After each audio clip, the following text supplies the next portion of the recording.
Au village, c'était quoi, peut-être 20 cases en papeau. Et puis quelques adultes, moins de 30, 28 à peu près. Mais c'était une communauté très liée, très solidaire. Parce que le village était construit en pleine forêt. Il n'y a pas de route carrossable avec des voitures qui pouvaient venir dans le village. Tout se faisait à pied pour aller au chef-lieu de la subdivision de l'époque qui est la sous-préfecture aujourd'hui. Et il n'y avait pas d'école, il n'y avait pas de dispensaire, il n'y avait pas d'eau courante, il n'y avait pas d'électricité. Mais on vivait dans un petit monde un peu en autarcie, où la nature nous donnait tout. Peut-être on prélevait même moins la nature, donc c'est qu'on avait toujours un surplus.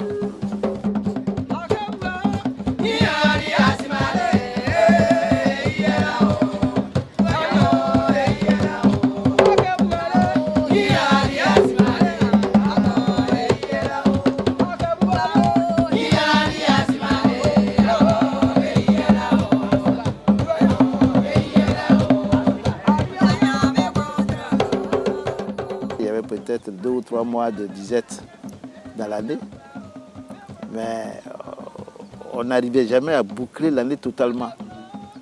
Donc il y avait des périodes où on avait quand même un peu faim. On avait faim, je dirais pas une période, mais ce qui était bien, c'est que c'était une grande solidarité entre les habitants du village. Donc par rapport au monde moderne, oui, on n'avait pas ça.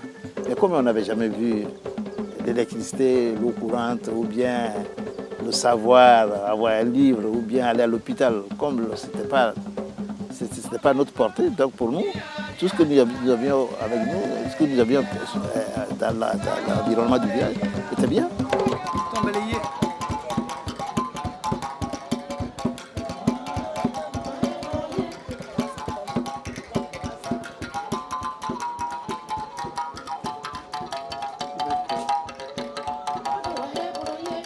Le président Houphouët, à cette époque-là, avait pris un certain nombre d'initiatives. Par exemple, la motorisation de l'agriculture. Donc, il a donné des petits tracteurs qui pouvaient transporter les produits agricoles, qui pouvaient permettre de décortiquer s'il y avait du riz, par exemple, on pouvait décortiquer le paddy. On pouvait décortiquer le café. Donc, ces machines étaient données gratuitement aux collectivités. Voilà. Mais ça aussi, il faut que quelqu'un puisse conduire, il faut de l'essence, il faut donc du carburant, et puis réparer. Mais on n'était pas préparé à ça. Trouver de l'argent pour avoir du carburant, et puis quelqu'un qui sait conduire. Amateur de couleurs locales qui découvrait d'entre ces nuages la République de Côte d'Ivoire et les lagunes d'Abidjan, sa capitale, ne vous faites pas d'illusions. Les éléphants dans ce jeune État n'existent plus que sur les affiches touristiques et sur les timbres. On a voulu apporter le manque que la civilisation pouvait donner, ce manque-là, leur apporter. Ça, on leur apporter cette modernisation-là, sans se mettre d'accord avec eux. Donc quand on a réfléchi à lieu et place des villageois eux-mêmes. Bon, donc dans ces conditions, comme ils ne sont pas promoteurs, ils ne sont pas les personnes qui ont pensé à la modernisation. Donc bien entendu, ils n'étaient pas concernés. On les a amenés vers une voie qui n'avait aucune signification pour eux. Donc le résultat, ça a été un échec.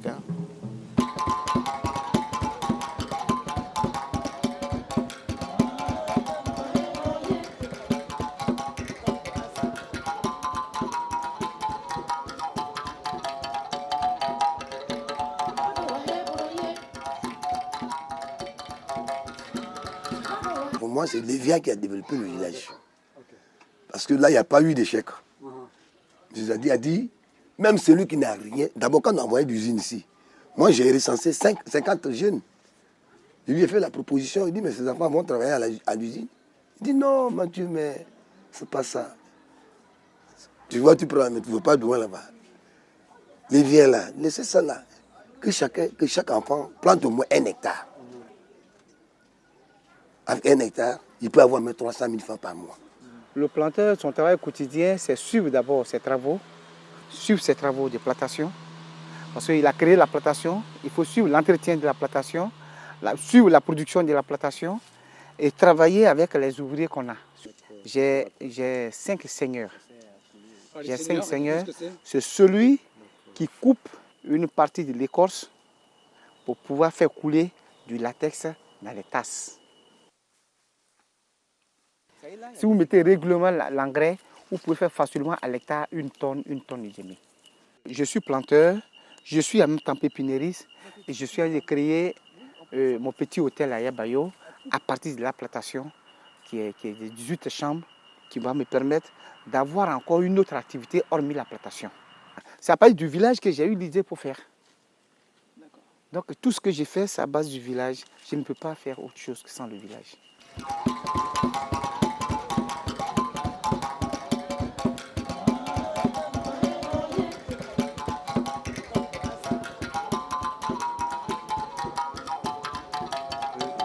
Le planteur a son code planteur, il a un compte bancaire qui est à SAPH et quand il arrive, on lui donne un ticket de pesée et puis la production passe directement sur son compte.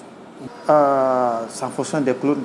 Sinon, un planteur qui a 10 hectares, il va avoir en moyenne 5 à 8 tonnes. Si on prend un prix moyen de 500 francs le kilogramme, donc calculez un peu ce que ça fait. Nous produisons en moyenne 70 tonnes jour. 70 tonnes par jour. Ceux qui m'ont suivi, au bout de 7 ans, ils ont vu le revenu mensuel qu'on avait. Et ça donnait des leçons aux autres qui ne voulaient pas tout de suite nous accompagner. Et ils ont vu le niveau de vie de ceux qui ont été convaincus par moi-même ou par ce que a fait le président d'Orvaï. Ils ont vu la modification de leur mode de vie, ou bien de leur vie même à tout court. Et ça a donné des leçons aux autres sans qu'on n'ait pas besoin d'aller leur faire des leçons parce qu'ils voient les changements qui s'opéraient. Le principe de base de l'organisation du village où il naît est de mettre en harmonie le moderne et l'ancien, de telle sorte que l'un et l'autre puissent mutuellement emprunter, donner et recevoir pour garantir la pérennité du progrès. Son organisation administrative a pour socle le conseil du village. C'est un organe suprême et représentatif du village. Il comprend 28 membres au rang desquels 14... Moi, quand je vois ce que M. Zadi dit, c'est-à-dire s'il parle aujourd'hui, après une semaine, allez, tu vois déjà ce qu'il a dit. Donc c'est un homme, c'est lui qui a fait que ce village a évolué comme nous sommes aujourd'hui. Vous voyez? Sa façon de parler à quelqu'un, il y a des instructeurs dans les autres villages. Mais lui, quand il parle, là, c'est vraiment... Bon, avant que je n'arrive ici, sincèrement, tout était dans la main du président. Hein. Quand il vient, tout le monde est accroché à lui. Mais aujourd'hui, on sent un peu que les villageois même s'impliquent. Ouais. Voilà, s'impliquent. Le conseil du village tient vraiment son rôle. Oui, effectivement. Le conseil a commencé à jouer son rôle. Donc s'il y a un problème à régler au niveau du village, vraiment, le conseil s'implique et ça c'est bon. Bon, effectivement, je pouvais avoir un peu d'inquiétude si par rapport au village, les gens ne s'imprégnaient pas de la réalité du président. Mais maintenant, là, ce n'est plus ça. C'est-à-dire les gens sentent un peu ce que le président veut faire. Donc, quelque part, il y a une petite différence. Quand je suis arrivé ici en 2000, parce que je suis venu en 2000, ce n'était pas la même vision. Mais aujourd'hui, la vision a un peu changé. Voilà. En fait, la radio, c'est pour informer la population, rééduquer la population, enseigner. Enfin, il y a beaucoup d'analphabètes. Donc, il faudrait les enseigner, les informer. Parce que quand tu es ignorant, tu commets beaucoup d'actes négatifs. Donc, la radio a une grande utilité ici à Yakoli Dabo. Bon, on a les émissions d'enfants, pour les femmes, les vieillards. On a plusieurs émissions pour amener la population à comprendre certaines réalités de la vie. Bon, quelqu'un qui n'est pas là à l'école, il faudrait l'informer ce que c'est que la cohésion sociale. Bon, il ne sait pas ce que c'est que la cohésion sociale. Après les difficultés que la Côte d'Ivoire a traversées, la guerre comme ça, il faudrait informer la population ce que c'est que la cohésion sociale, le pardon, l'amour. Il faut l'expliquer en langue. Ici, il y a les Bété, il y a les Baoulés, il y a plusieurs groupes d'ethnies. Il y a les étrangers aussi qui sont là. Donc, comme ça, on a des communicants en langue, en Bété, en Baoulé. On fait passer les informations pour informer la population, les emmener à comprendre qu'il faut pratiquer la cohésion sociale. Il faut avoir le temps, il faut prendre le temps d'expliquer. Parce que les phrases qu'on utilise, ou la pensée qu'on utilise, ils ne sont pas au même niveau que nous. Hein? Au fond, c'est un long processus. Hein? C'est le jour qu'eux-mêmes, tout ce qu'on a fait ensemble, c'est-à-dire les infrastructures de base, qui arrivent à satisfaire leurs besoins. L'eau, l'électricité, le téléphone, la santé, le dispensaire, la maternité, l'école, l'usine de Via qui est là, lui qui leur permet de gagner de l'argent. Le jour qu'eux-mêmes, ils pourront, en fonction de l'évolution, de leur évolution, comparé à ceux qui sont en ville, ou même ceux qui viennent d'Europe. Si eux-mêmes, ils peuvent progressivement, à chaque étape, prendre des décisions pour progresser, moi je pense qu'on aura gagné la bataille. Hein.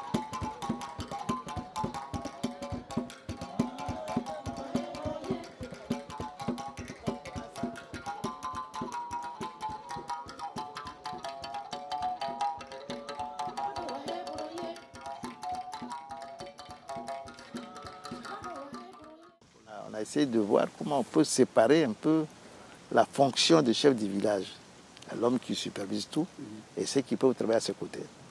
Donc c'est pour ça qu'on a, en s'inspirant un peu du fonctionnement de l'entreprise, on a essayé de lui donner un rôle de superviseur et de président du conseil. C'est-à-dire au fond la politique qui doit être menée dans le village, mais au moins trouver des gens pour exécuter ce qui a été conçu au niveau du village. D'abord, ici, le chef n'est pas le tout. Il ne fait pas le tout pour le tout. Lui, le chef du village, il est là pour donner des conseils, pour faire des réunions. Il n'est pas gérant. Ce n'est pas le chef suprême. Non, ici, le chef n'est pas gérant. Il ne garde pas l'argent du village. Il y a une caisse pour le village. Le chef du village ne règle pas à lui seul tous les litiges.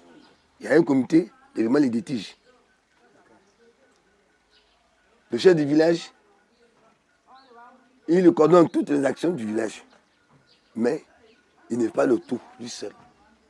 Dans les autres villages, le chef du village, quand il encaisse l'argent, il dit à sa femme, Jeanne, mets l'argent là sous le coussin. C'est l'argent de tout le monde. Voilà, c'est l'argent de tout le monde. Et ici, non. Ce qui provoque le plus souvent des détournements des fonds publics. Je ne veux pas citer des villages, mais présentement, il y a un village qui est en difficulté avec ces détournements des fonds publics. Le conseil existe depuis 1998.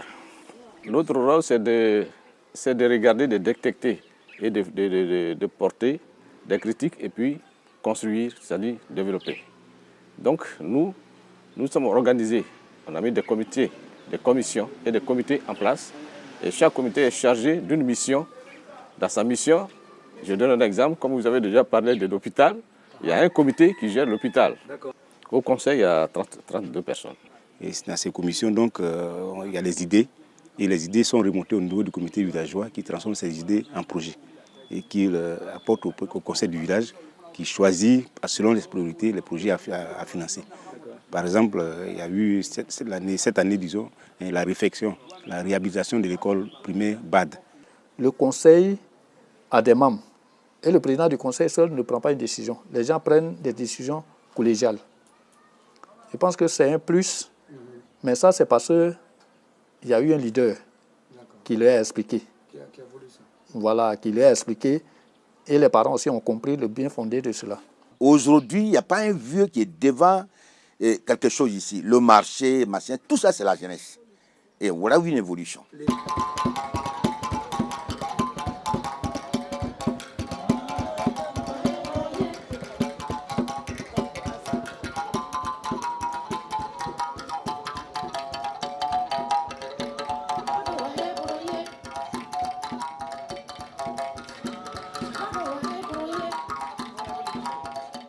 Mais aujourd'hui, les jeunes qui étaient à l'école, qui sont au village, ils savent lire et écrire. Et le monde a changé. Ouais. Toi, tu ne sais pas lire et écrire. Il peut vous apporter des informations que vous ne pouvez pas, que vous n'avez pas. Parce qu'ils savent lire et écrire. Pour vite, ce qui est important, c'est qu'ils soient disciplinés. Donc, question d'éducation. Alors, il vaut mieux qu'ils participent pour qu'ils maîtrisent la tradition. Mais aussi, il peut vous apporter ce que nous avons appris à l'école. Donc, c'est une bonne collaboration qui doit exister entre vos enfants. Bon, nous regardons, nous voyons que telle personne aujourd'hui peut discuter valablement avec les anciens, les jeunes surtout, les anciens. Quand il est fatigué, bon, on l'écarte, on lui dit, tu peux venir aux réunions, mais vraiment, on peut plus venir te chercher parce que tu es fatigué. Et par contre, on regarde dans les jeunes, et on prend celui qui peut véritablement causer, discuter, poser des problèmes qu'on peut analyser ensemble et puis on le met. Non, c'est très différent dans les autres villages. C'est comment ailleurs? Dans les autres villages, il y a les Burkinabés qui ont leur quartier. Okay. Et quelquefois, les Baoulés sont quelque part dans leur quartier. Mais ici, nous sommes tous mélangés. Et à quoi vous attribuez ça? Nous attribuons ça à ce qu'on appelle à la bonne collaboration des uns et des autres. Mais c'est à cause du conseil, finalement. À cause du conseil, oui. Hein? Oui, à cause du conseil, nous avons... Il n'y a pas de, qu'on appelle, de discrimination. Dire que ceux-là, ils doivent être là. Ici, dans le quartier collège, il y a les Burkinabés. Moi, j'ai un voisin qui est Burkinabé. Et ici, là, nous avons reçu plusieurs enseignements qui nous amènent à être un peu plus développés que les autres femmes du village. La femme avant ne pouvait dire à son mari que je devais faire ça, ou bien le mari ne peut s'asseoir pour dire à la femme que voici le projet que je vais faire. Non, ça c'était avant. Mais maintenant, là, non, si le mari veut faire quelque chose, les deux ensemble, en chambre plutôt, dit voilà ce que je vais faire. Qu'est-ce que tu en dis? Qu'est-ce que tu en penses? Voilà. Maintenant, la femme aussi donne sa part et puis on unit les deux idées et puis ça passe. Souvent, s'il te dit bon, maintenant je vais me marier, tu es obligé d'accepter parce que l'argent ne peut plus quitter à la maison pour aller ailleurs. Souvent, d'autres prennent des maisons, soit en ville, pour exposer les femmes là-bas, d'autres femmes là-bas. Et tout ce qu'ils gagnent, c'est là-bas, ils l'investissent. Et là, vous ne pouvez rien faire, les femmes. Tu ne peux rien faire, tu ne la vois pas. C'est elle qui te connaît, mais toi, tu ne la connais pas. Souvent, même elle t'insulte. Une vilaine femme comme ça qui est à la maison, et puis comme ça. Pourtant, c'est ton argent, il prend pour aller la nourrir. C'est leur habitude, donc ils ne changent pas. Ils ne changent pas. Ils ne changent pas. Ils sont vieux. Ils sont les mêmes choses. Ce sont eux qui allaient apporter des conseils aux jeunes, mais lui-même, il est dedans. Quel conseil il va donner aux jeunes, à leurs fils? Lui-même, il est dedans. Dans un autre village, je vais dire à une femme d'aller balayer une rue, là où il n'y a pas sa maison. Non, pour elle, ça, c'est une chose étrange qui arrive dans sa vie. Alors qu'ici, nous prenons des balais, que ce soit femme morée, que ce soit femme malinquée, que ce soit femme baoulée, quoi, Agni et autres. Tout le monde, on se met ensemble, on balaye, en train de chanter, en train de rire ensemble. C'est pourquoi je dis que le village de Yakoli est moderne, sinon par rapport aux autres villages.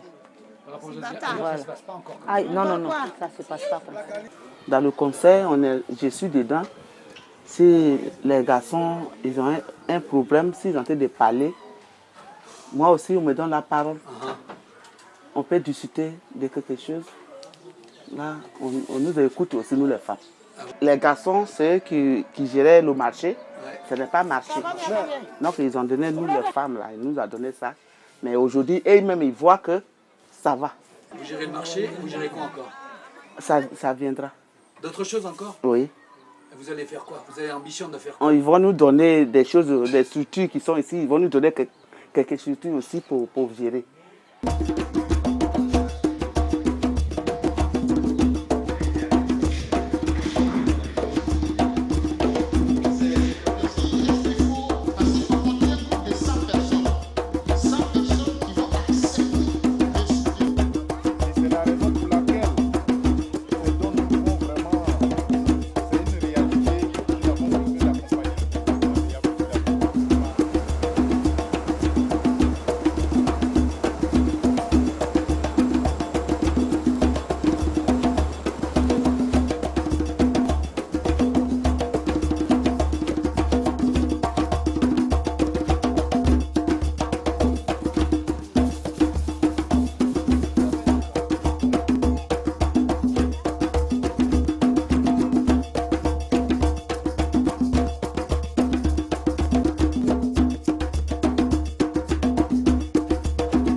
ressources, hein. C'est comme là, ça peut affecter.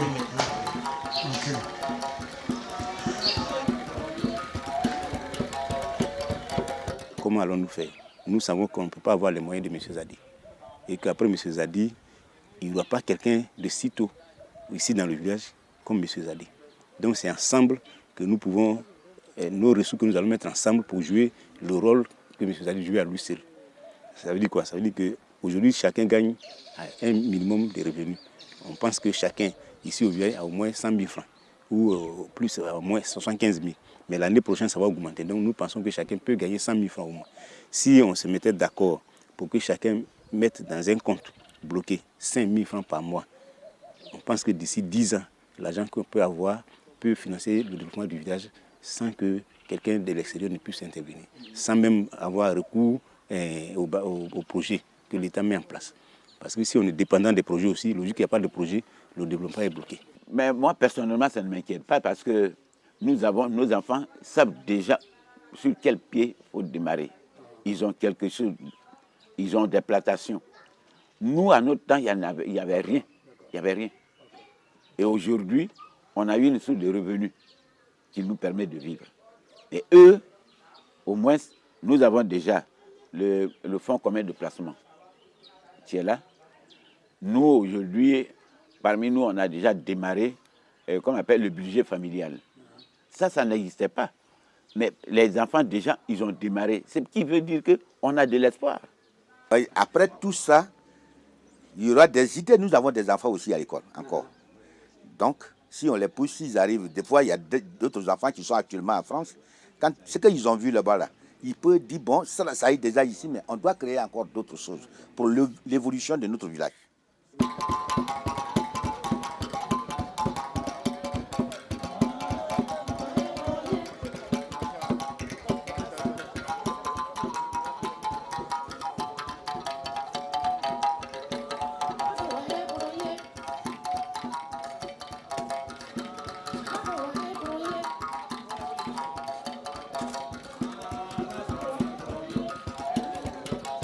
Alors, avec le conseil du village, nous avons décidé de procéder à l'aménagement de cet espace, à sa dépollution totale.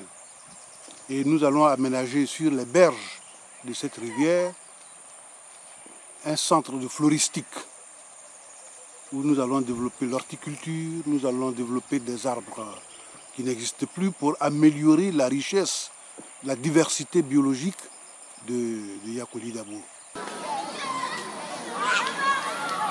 Nous sommes ici sur la place du marché. Comme tu l'as vu, certains produits sont sur des étals, mais d'autres, évidemment, sont à même le sol. Et ce sol, tu vois sa qualité, tu vois son état de propreté. Ça laisse à désirer, évidemment. C'est pourquoi les villageois de Yakoli Dabo ont pensé qu'il fallait travailler sérieusement sur ce site pour protéger la population des maladies, des risques de maladies, de tous les germes microbiens. Parce que la chaîne alimentaire commence ici. Vous voyez? Donc le comité environnement du village travaille sérieusement sur ce site. C'est-à-dire au fond les problèmes qu'ils rencontrent au quotidien, trouver des solutions par l'apprentissage ou la formation ou les relations qu'on a avec d'autres personnes. On apprend à, disons, avoir un milieu sain, un milieu acceptable, un milieu qui soit quand même, qui se réfère un peu à ce qui se fait dans le monde aussi également. Voilà, on n'est pas isolé. On a eu une ouverture. Hein? Alors, c'est ce qu'on fait au quotidien, l'apprentissage de ce qu'on fait au quotidien, qui impulse le développement. Voilà, l'amélioration de ce qu'on fait au quotidien qui impulse le développement. C'est pourquoi j'appelle ça développement de proximité, parce qu'au fond, c'est au plus près de l'individu. Alors, si soi-même, on n'anticipe pas pour préparer les gens à cet avenir-là, bien entendu, on arrivera, c'est trop tard. Et puis, ils ne seront pas préparés à ça. Mais ça demande aussi beaucoup de patience pour préparer, parce qu'au moment où vous allez le faire, ils vont refuser, parce qu'ils ne comprennent pas. Hein? Ils n'imaginent pas. Ils n'imaginent pas, c'est pas possible. Le leader, c'est, sans parler de définition un peu académique, c'est celui qui est capable d'imaginer l'avenir. Hein. Ouais. Hein? Pensez plus loin. Voilà, plus loin et que ça se réalise effectivement. Ce que vous avez conçu pour l'avenir, ce que vous avez dit, si ça se réalise, vous êtes un bon leader. Hein.